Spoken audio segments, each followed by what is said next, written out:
Amen. Amen.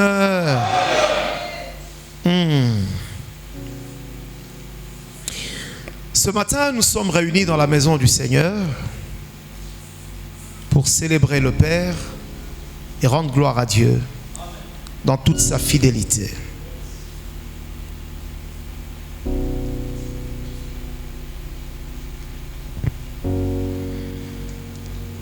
Même s'il est vrai que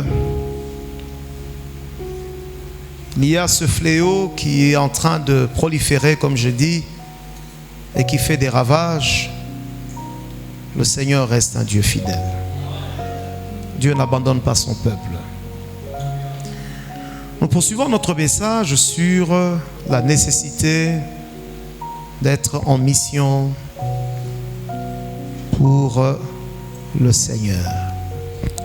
Actes des Apôtres, chapitre 11, nous reprenons notre texte qui nous a servi donc pour l'exhortation du jeudi. Ce matin, je voudrais d'abord vous saluer au nom de Jésus-Christ, bénir la présence du Seigneur et vous rassurer que Dieu veille sur vos vies. Nous sommes les missionnaires. Nous avons donc été appelés par le Seigneur à proclamer son nom, témoigner son amour et surtout amener les hommes et les femmes à la réconciliation avec Dieu. Ce matin, je voudrais poursuivre sur le profil du missionnaire et sur la vie du missionnaire. Parce que nous allons descendre dans les familles, nous allons descendre dans des environnements parfois étrangers pour nous, pour aller parler du Seigneur Jésus. Chers amis dans le Seigneur, je voudrais que chacun de nous se rappelle très bien de la mission de l'Église. Pourquoi le Seigneur Jésus nous a appelés? Je l'ai dit très souvent, je le répète ce matin. Ma fille, mon fils, frère, papa, maman, sœur, le Seigneur Jésus ne nous a pas appelés pour venir combler des places dans les églises. Il ne nous a pas appelés pour venir remplir des chaises vacantes. Non. Il nous a appelés d'abord pour venir, pour être sauvés d'abord. Parce que nous devons gagner l'éternité. Chacun de nous a bien réalisé la vanité de la vie sur la terre. Voilà pourquoi toi et moi, nous avons reçu Jésus. Nous avons été convaincus de la nécessité de gagner son éternité. N'est-ce pas? Deuxième chose, non seulement le Seigneur veut que nous soyons gagnés, mais il veut également que par nous, plusieurs connaissent sa parole. Donc nous sommes sauvés pour le ciel, mais nous sommes également sauvés pour amener les autres au Seigneur. Donc même si vous fréquentez une église habituellement, soyez au service de Dieu qui vous a appelé. Et nous poursuivons donc avec la mission ce matin. Parce que l'église n'accomplit plus sa mission. Nous nous retrouvons comme dans des ghettos où nous sommes contents de nous retrouver entre nous, entre amis, entre personnes peut-être de même catégorie sociale ou je ne sais quoi. Et cela nous fait plaisir de rester entre nous. Non, ce n'est pas ça. L'église est une entité qui doit se déployer. Celui qui a reçu le message de Jésus, il doit aller vers les autres et ne pas attendre que les autres viennent vers nous. Donc nous avons cette obligation-là d'apporter la parole de Dieu, de faire découvrir aux autres ce que nous avons découvert. Donc c'est dans cette optique que nous poursuivons nos différents enseignements sur la vie du missionnaire. Actes des Apôtres chapitre 11, nous partons du verset 19. Actes des Apôtres chapitre 11, verset 19. Ceux qui avaient été dispersés par la persécution survenue à propos d'Étienne allèrent jusqu'en Phénicie, dans l'île de Chypre et à Antioche, annonçant la parole aux Juifs. Verset 20. Il y eut cependant parmi eux quelques hommes de Chypre et de Cyrène qui, étant venus à Antioche, s'adressèrent aussi aux Grecs et leur annoncèrent la bonne nouvelle du Seigneur Jésus. La main du Seigneur était avec eux et un grand nombre de personnes crurent et se convertirent au Seigneur. Le bruit en parvint aux oreilles des membres de l'église de Jérusalem et ils envoyèrent Barnabas jusqu'à Antioche. Lorsqu'il fut arrivé et qu'il eut vu la grâce de Dieu, il s'en réjouit. Il les exhorta tous à rester d'un cœur ferme attaché au Seigneur. Car c'était un homme de bien, plein d'Esprit Saint et de foi. Et une foule assez nombreuse se joignit au Seigneur. Barnabas se rendit ensuite à Tars pour chercher Saul. Et l'ayant trouvé, il l'amena à Antioche. J'aimerais qu'on souligne maintenant que pendant toute une année, pendant 12 mois, ils se réunirent aux assemblées de l'église et ils enseignèrent beaucoup de personnes. Soulignez maintenant aussi que ce fut à Antioche que pour la première fois, les disciples furent identifiés comme issus du Christ. Parce que c'est ce que ça veut dire. Ils ont été appelés chrétiens. Bien-aimés, nous sommes ici dans ce livre intitulé Actes des apôtres. Actes des apôtres parce que les apôtres, après avoir marché avec le Seigneur, après avoir été remplis du Saint-Esprit, ils n'ont pas croisé les bras. Ils ne se sont pas assis. Ils ont posé des actes au nom du Seigneur. Ils ont œuvré pour le royaume de Dieu. C'est comme ça que tout ce qu'ils ont posé comme acte, tout ce qu'ils ont opéré comme action, cela est repris dans le livre qu'on appelle justement le livre des Actes des apôtres. Alors, il y eut parmi les disciples, parmi les apôtres, un frère nommé Étienne. Suivez-moi.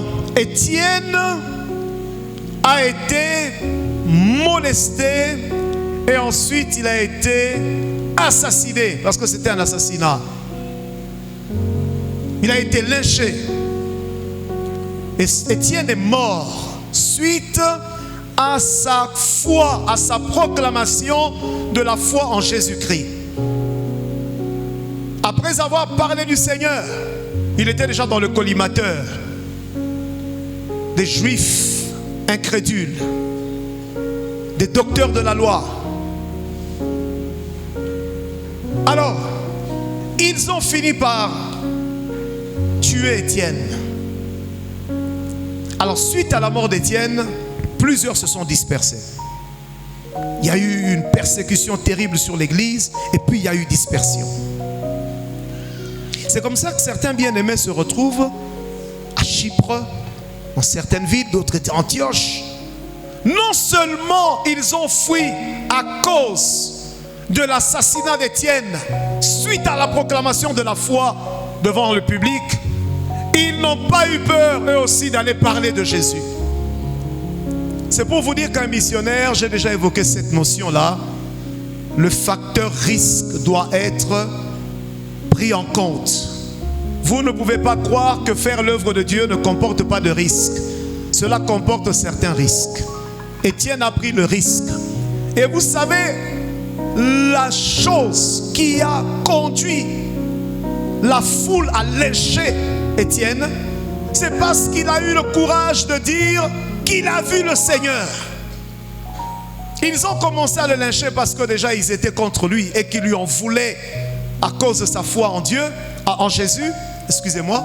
Mais ensuite, il dit, je vois le Seigneur.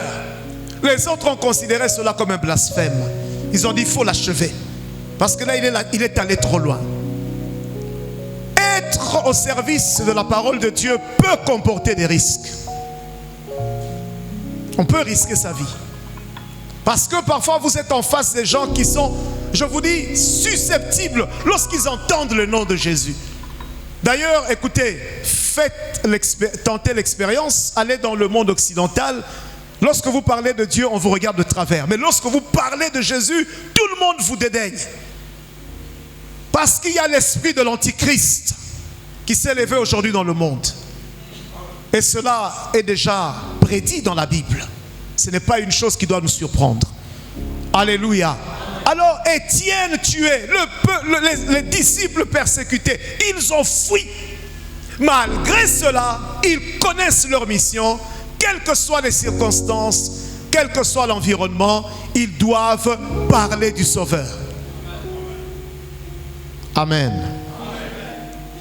Alors la première vague de ceux qui ont fui, qui est arrivé dans ces différentes villes, eux, ils se sont focalisés sur les Juifs. Ils sont allés vers les Juifs pour leur parler de Jésus. Mais il y a eu une deuxième vague des personnes qui avaient compris que l'évangile de Jésus doit être annoncé à tous les peuples. Ils sont allés vers les peuples qu'on appelait les peuples païens. Excusez-moi, le mot païen se résume en une seule chose, c'est ceux qui ne sont pas dans l'alliance avec Dieu. Alors eux, ils ont eu le courage de parler de Jésus aux païens. Ils ont parlé de Jésus à d'autres peuples. Et le Seigneur faisant grâce, il y a eu des miracles et les gens ont cru au Seigneur et un grand nombre de personnes s'est joint à eux.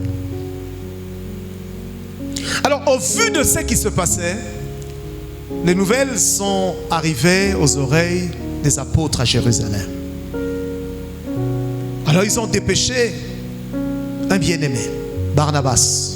Il dit, va aller voir ce qui se passe là-bas. Nous apprenons qu'il y a des miracles, il y a des choses qui se font là-bas. Barnabas arrive, il atteste la chose, il encourage les frères. Alléluia. Je fais rapidement comme ça un résumé pour que nous soyons dans le contexte. Et Barnabas, ayant vu cela, lui également va aller chercher Saul. Saul de Tarse qui est devenu plus tard, enfin, celui qui est l'apôtre Paul, mais qui était avant Saul. Il venait de Tarse. Alors ces deux-là, ils ont compris que là où la parole de Dieu était annoncée, il y avait nécessité d'apporter des affermissements, des enseignements solides pour que ces personnes restent dans la foi. Et c'est ce qui fait défaut dans les églises. Aujourd'hui, nous sommes dans des thématiques, liées aux problèmes sociaux. Nous devons manger. Nous devons être bien logés. Venez et la pauvreté va s'arrêter. Non, n'inversez pas les choses. Le message de l'évangile, c'est le message du royaume. C'est le message qui doit attacher nos cœurs aux choses d'en haut.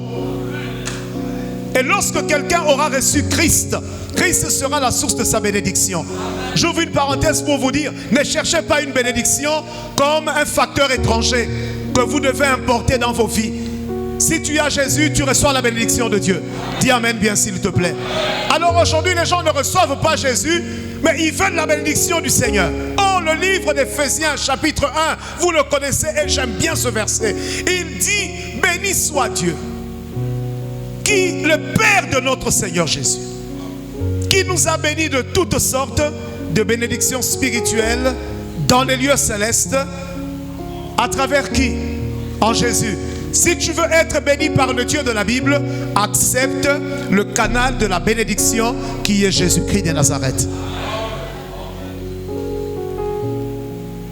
Alors ces gens ont prêché la parole, ils ont annoncé l'évangile, les miracles se sont opérés parmi le peuple. C'est comme ça que les apôtres viennent pour affermir la foi. Frère, ne sois pas un fidèle de dimanche. Ne sois pas un fidèle de circonstance. Il y a des gens qui sont des chrétiens de circonstance. C'est lorsqu'il est malade qu'il vient à l'église. C'est lorsqu'il a des problèmes spirituels qu'il va venir à l'église.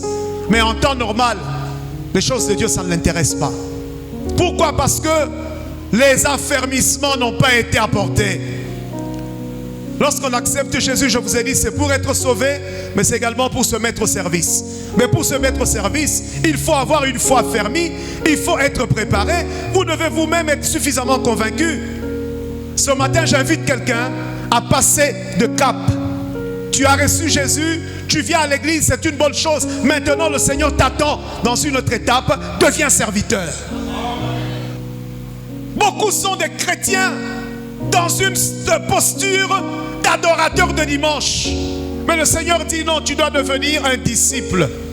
Tu dois être à mesure de parler de moi. Même devant les gens qui vous intimident, vous devez leur parler du Seigneur.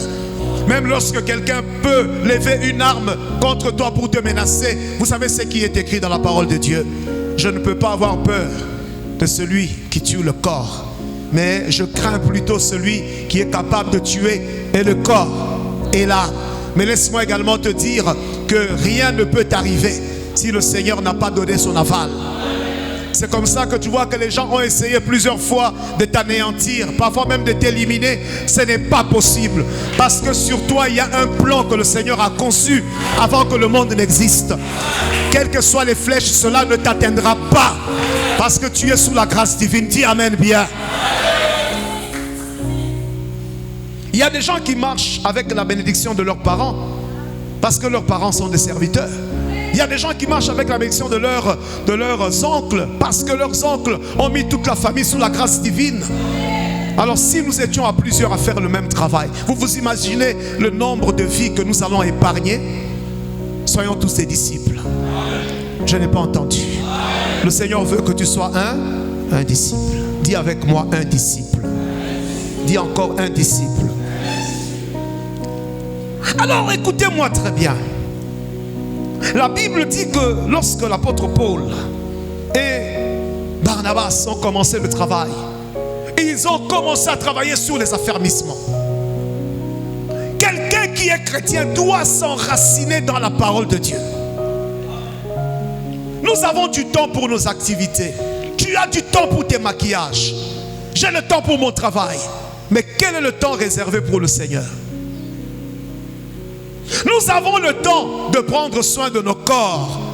Mais quel est le temps que tu prends pour soigner ton âme? Parce que ton âme doit aussi être alimentée sur le plan spirituel par la parole de Dieu. Désormais, change tes méthodes, change tes habitudes.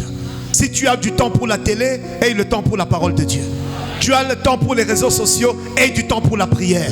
Si tu as du temps à consacrer aux hommes pour écouter des choses parfois qui n'édifient pas, prends le temps de te mettre à genoux pour écouter le maître des cieux et de la terre. Celui qui a ta destinée entre tes mains. Et je te dis, il va te dire énormément de choses. Et tu seras orienté. Dis Amen bien. Je retiens avec toi qu'ils ont su que là-bas les gens ont reçu Jésus. Écoutez-moi très bien. Malgré les miracles, ils savent que même s'ils ont vu les miracles, mais il faut affermir leur foi. Oui, beaucoup de gens ont vécu les miracles, mais ils ne connaissent pas la parole de Dieu. Ne nous arrêtons pas au miracle, mais tentons de connaître le Dieu qui nous a sauvés et celui qui a opéré le miracle dans nos vies. Vous savez, ceux qui connaissent la parole de Dieu profondément, ils ont découvert aussi la pédagogie de Dieu et la méthodologie de Dieu. C'est comme ça que devant des difficultés de la vie, vous allez avoir l'impression qu'ils sont inconscients. Non, ils ne sont pas inconscients. Ils sont imperturbables. Parce qu'ils ont connu Dieu et ils ont une foi ferme en Dieu. Ils connaissent la parole de Dieu. Ils ont découvert la dimension divine. Dis Amen, alléluia. Tu dois découvrir la dimension divine. De telle sorte que même si les vents se levaient, tu n'aurais pas peur. Parce que tu connais ce Dieu-là. Et tu sais comment il agit. Alléluia.